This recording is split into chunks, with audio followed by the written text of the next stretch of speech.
Commandment number 7, I will trust the process, not chase shortcuts. True development takes time. I will resist overtraining, early specialization, and chasing exposure that does not serve the long game. How we're going to get this one in 5 minutes, I don't know, Eric, but ready, set, go. I'm going to say is we were coaching. I coach Little League, and I also coach our club team. You know, I'm an assistant on Little League. I got selected as an assistant coach for the Little League All-Stars team for the majors. We had 2 kids on that team that had what I'd never heard of before, and I'd been coaching baseball for 30, 20 years at this point.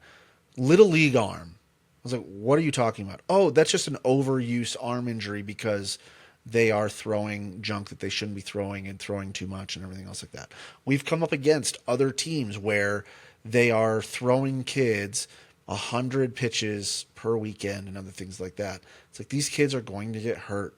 These things. Well, Coach Ballgame told me in that episode where he threw harder as a freshman than he did as a senior because he got dead arm. Yeah, exactly. Because he could spin a curveball at 12 years old.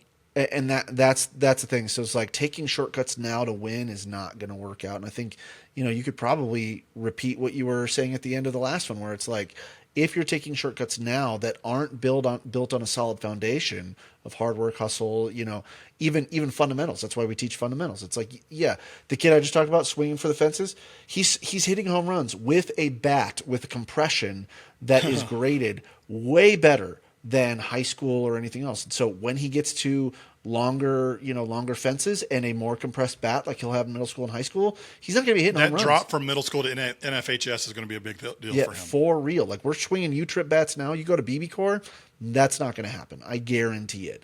And it's like all of the things that have built in on the process are not going to work because you've taken the shortcut. I was talking to Wake Forest's soccer coach, Bobby Muse, earlier today. It'll be episode 5 of this upcoming season. He was telling me how his European players, when they come over here, because they play only soccer growing up, it's just the culture of Europe. Yep.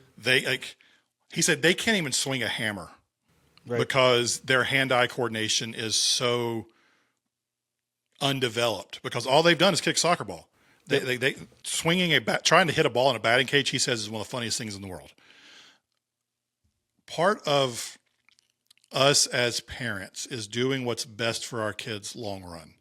And yeah, we could do all these things. People always point to like Tiger Woods, or I had somebody in my comments the other day talking about Djokovic and how he was doing all these tennis things when he was growing up all the time. It's like, yeah, we could do that, but what's the cost?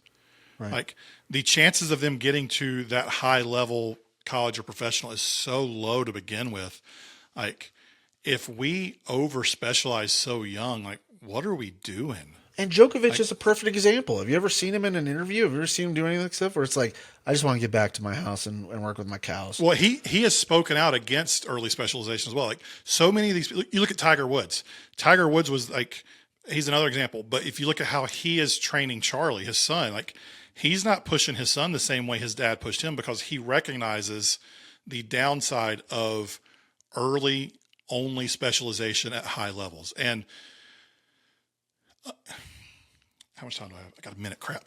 There is data out of Europe and everything that's saying that if you get X amount of touches before this age, you're going to be so much ahead. But what people don't realize is the American model of pay to play immediately adds pressure to that early specialization because we're having to pay a mortgage to get that specialization. Whereas in Europe, in soccer, they're getting that specialization on the schoolyard and the local pro club is paying for the training. Mom and dad aren't having to pay for it.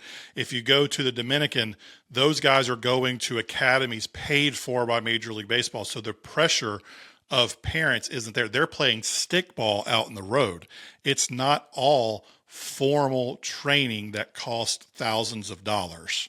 So the process here, like that matters. Like let kids be kids. Let them go through the traditional developed over time maturation process so they can do it in a healthy way long term. We don't want overuse injuries. We don't want kids that maybe they can swing a bat really well, but can they have a conversation with another person?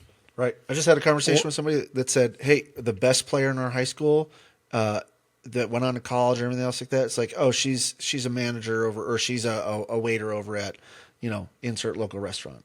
It's like, not to disparage that, but like, yeah. So who cares? Like, Yeah. it's so crazy. I remember a guy named I won't drop his name, but he broke all the records at running back in North Carolina. Oh man. That was one of the 10 commandments of healthy sports parenting. If you want to watch them all together in the full episode, that link is down in the show notes below. The next season of the Healthy Sports Parents podcast starts August 13th. If you want that, make sure you subscribe here or on your favorite podcast platform. If you want daily videos with different topics, make sure to follow us on social at Healthy Sports Parents. We put out a new video every single day. Most of all, enjoy watching your kids play the sport they love. We'll see you soon.